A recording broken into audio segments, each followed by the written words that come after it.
Di Malaysia saya tak pernah dengar seorang ustaz yang digelar Wahabi menyebutkan perkara-perkara yang pelik. Antaranya, yang pertama, dakwa Allah mempunyai anggota seperti manusia dan anggota tersebut seperti makhluk sungguh. Bahkan saya dengar mereka menentang pemikiran yang kata Allah Ta'ala mempunyai mata, mempunyai tangan, dan tangan itu seperti manusia. Apabila mereka ni yang kita kata dakwa orang ni, yang orang kata dia Wahabi lah dan sebagainya ni, kata tangan. Mereka kata ia memang tangan Allah, yadullah. Dan dia tidak berbincang berjela-jela tentang yadullah. Dan itu sebenarnya mengikuti pandangan salaf. So no isu dalam hal tu. Tapi disebabkan kita tak setuju dengan dia, dan disebabkan kita Asy'ariyah yang mengatakan yadullah itu ada maksud yang lain, kita terpaksa juga kata apa yang dia tak kata. Iaitu kita kata, dia kata tangan Allah sama macam tangan makhluk. Padahal dia tak sebut benda tu. Dan dia tak mahu bincang banyak pun. Ni kita duduk bincang banyak. Ya memang kita tak Asy'ariyah memang bincang banyak dalam bab tu. Ahlul kalam. Banyak kalamnya. Jadi kita bincangkan tentang isu itu.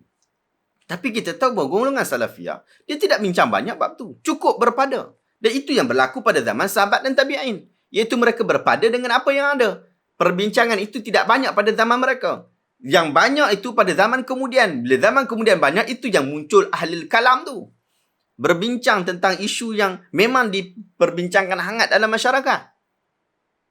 Tapi bagi salafiyah, mereka tidak berbincang banyak. Cukup dengan apa yang ada Quran. Bila mereka dah rasa cukup, apa kita nak pergi pelik-pelik, nak pergi bangkang banyak, nak minta mereka ikut pandangan kita juga? Tak perlu.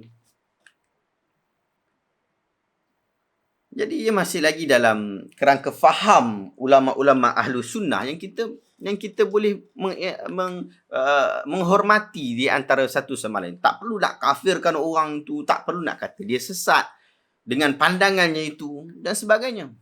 Dan tak perlu buat create kenyataan baru lalu dikatakan mereka berkata. Demikian juga dakwaan tentang tawassul adalah syirik secara mutlak. Asal tawassul je syirik. Apa yang saya dengar, orang-orang yang digelar sebagai Wahabi atau sebagainya menjelaskan jenis-jenis tawassul. Dan ada tawassul yang dibenarkan, ada yang tawassul tak dibenarkan. Itu yang mereka jelaskan. Kita kena dengarlah apa yang diorang kata.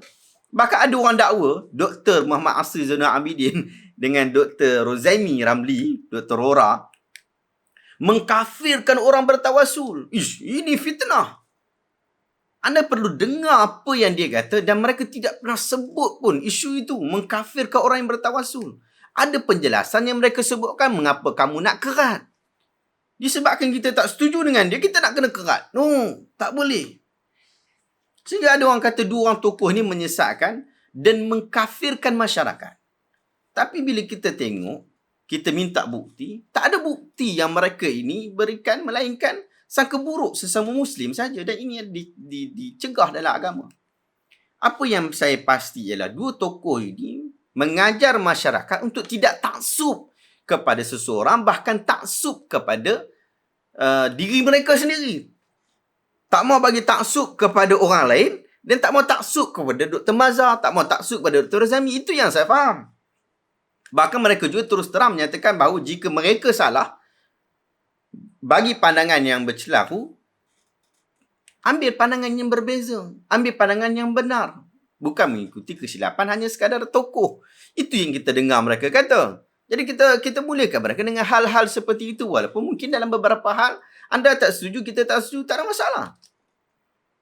Bahkan ada dakwaan yang kata, mereka ini, geng-geng salafiyah lah, geng-geng wahabiyah ni, mereka sangat taksub dengan pendapat Ibn Taymiyah. Sahabat, anda pergi sambung Al-Azhar. Anda buka kitab-kitab Al-Azhar. Pendapat Syekhul Islam Ibn Taymiyah tidak lekang daripada kitab-kitab Al-Azhar. Saya tak pastilah. Ada orang kata zaman dulu memang anti sungguh dengan Ibn Taymiyah. Saya tak tahu. Tapi yang saya belajar, memang tak ada isu. Dalam kitab-kitab kita sentiasa disebutkan pandangan Syekhul Islam Ibn Taymiyah. Bukan semestinya untuk diikuti. Tapi kadang-kadang dikritik. Mengatakan bahawa ini pendapat yang merjuh. Bahkan dalam beberapa perkara, dia kata ini pendapat yang rajih. Rajih pula. Macam ada satu perbincangan dalam tafsir ayat ahkam. dalam kuliah saya, berkaitan tentang bacaan basmalah, bismillah kan. Ada pandangan yang dibawakan oleh Syekhul Islam bin Taimiyah, dia kata ia bukan salah satu daripada ayat dalam surah Al-Fatihah. Hujah dia, dan diikuti beberapa ulama yang lain, hujah dia ialah basmalah itu khilaf. Sama ada dia dalam Al-Quran ataupun dalam Al-Quran. Jadi disebabkan kekhilafan itu dia bukan. Sebab apa? Bila berlaku khilaf dia bukan sebab Al-Quran ni mutawatir. Al-Quran ini disepakati. Bila ada yang tak sepakat, dia bukan Quran. So yang tu lah. Bukan salah satu daripada ayat dalam surah Al-Fatihah. Ya, memang ia salah satu daripada surah An-Naml dan sebagainya. Tapi dia bukan salah satu daripada surah Al-Fatihah. Jadi pendapat tu dibincang-bincang. Akhirnya guru saya dia rajihkan pendapat Ibn Taimiyah tu. So menarik. Ia bukan nak kata, oh kita mesti ikut pendapat guru ni. Mesti ikut pendapat. Tak. Perbincangan akademik dibincangkan secara akademik. Bila kita kata orang itu taksub dengan pendapat-pendapat Ibn Taimiyah, kita kata mesti dia akan ikut semua pendapat itu. Pendapat Ibn Qayyim, Ibn Baz, Al-Albani rahimahullah. Bahkan saya sendiri dikatakan bahawa sangat taksub dengan kumpulan-kumpulan itu. Bahkan ada orang kata geng-geng ulama-ulama Wahabi ni, mereka ini bila berbeza saja kena tolak langsung. Pelik lah. Apa yang saya nampak sebenarnya, pengiktirafan ustaz-ustaz yang digelar Wahabi ni tidak lebih daripada pengiktirafan ketokohan dan isu-isu akademik. Bahkan banyak juga pendapat-pendapat Ibn Baz, Ibn Taimiyah dan sebagainya yang tidak dituruti oleh kelompok yang digelar sebagai Wahabi di Malaysia ni. Yang keempat, dakwaan sengaja menyesatkan amalan turun-temurun. Ini biasa. Orang kata geng-geng Wahabi ni sentiasa menyesatkan amalan turun-temurun. Apa yang saya nampak sebagai seorang yang kita kata kita bukan nak masuk geng tu disebabkan kita syok dengan geng tu. Apa yang saya nampak, ustaz-ustaz yang digelar sebagai Wahabi itu lebih suka membetulkan kesilapan dalam kacamata mereka. Ada kemungkinan apa yang mereka melihat itu dari satu sisi, bahawa masyarakat melakukan kesilapan, lalu ditegur. Mungkin pula kita melihat pada sisi yang lain. Lalu kita kata, benda ni betul. Dan amalan masyarakat ni betul. Apa yang penting adalah medan ilmu. Orang yang dikatakan Wahabi itu, membentangkan hujah mereka, lalu hujah mereka boleh diterima dan ditolak. Itu isu akademik. Apabila kita ada hujah juga, kita bentangkan hujah kita. Sebenarnya satu perkara yang menarik untuk kita fikir, kita hantar anak-anak kita jauh-jauh pergi Mesir, pergi Jordan, pergi Arab Saudi, pergi Sudan, pergi Syria, pergi Yaman. Untuk apa? Untuk mereka mahir di dalam pengajian agama. Supaya bila mereka balik nanti, mereka dapat betulkan kesilapan kita. Bukan kita hantar pergi sana untuk mereka belajar ilmu agama, balik hampa kena ikut apa yang kami mengaji kat sini saja. Bukan itu. Kita hantar mereka untuk membetulkan kesilapan kita, memperbaiki kita.